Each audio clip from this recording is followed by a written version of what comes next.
MENA TV community is great because it's quite big and yet it's easy to get to know people. I mean, Channel Sculpt has been trading in this region now for 6 years, and we've worked with broadcasters both within the region and outside the region, and we've been privileged to be involved in a lot of major projects. And throughout that time, I've been struck how there is that desire to cooperate and to, people work hard in this industry, and they're excited about the opportunities that exist here.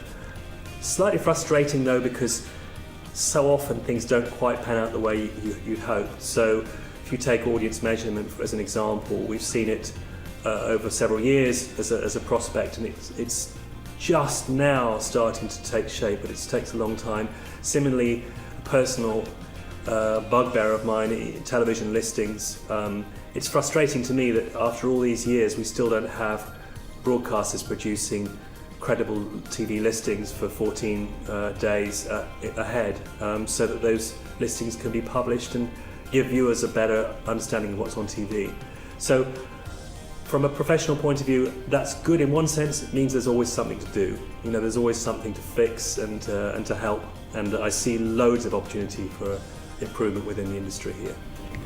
Compared to other parts of the world, being professional in the MENA region is a little bit lonely, because everyone's doing their own thing, and whilst you feel you do belong to a community, you're not ever sure you're 100% part of that community, because everyone's going off at different tangents. So it would be great to actually build a scenario where we were able to meet different people from different, so I was meeting the content people, maybe I know those people best, but maybe I don't know the technology partners, or I don't know the distributors so well.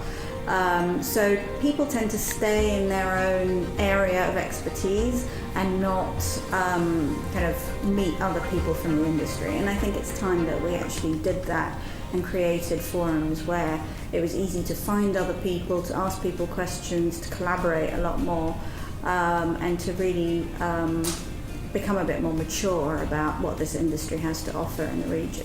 What would be excellent to have is potentially a facilitating forum that will bring the news of what's happening in broadcast and what's happening in content quick enough to people like myself or others in the industry, where basically they don't have to put too much effort to reach that information.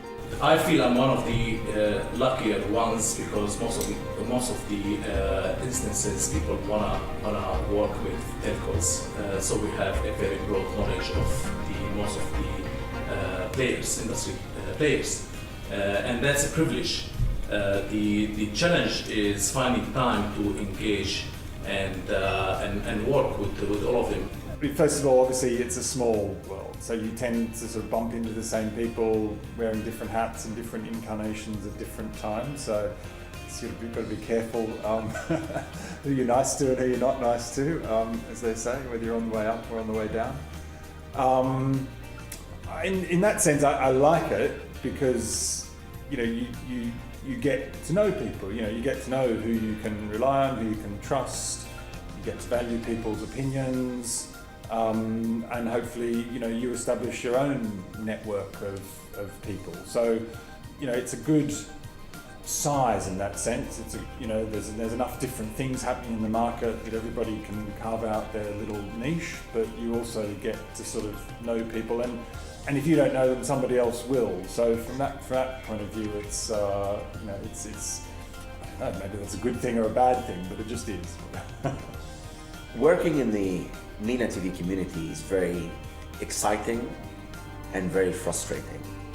It is exciting because it comes with a lot of challenges and a lot of opportunities. It is frustrating because it is very unregulated, and you've got a lot of TV networks that actually do not have any commercial agendas. That frustrates certain things that you want to achieve. And here we are. I've been here for 20 years, and if I didn't enjoy it, I wouldn't be here.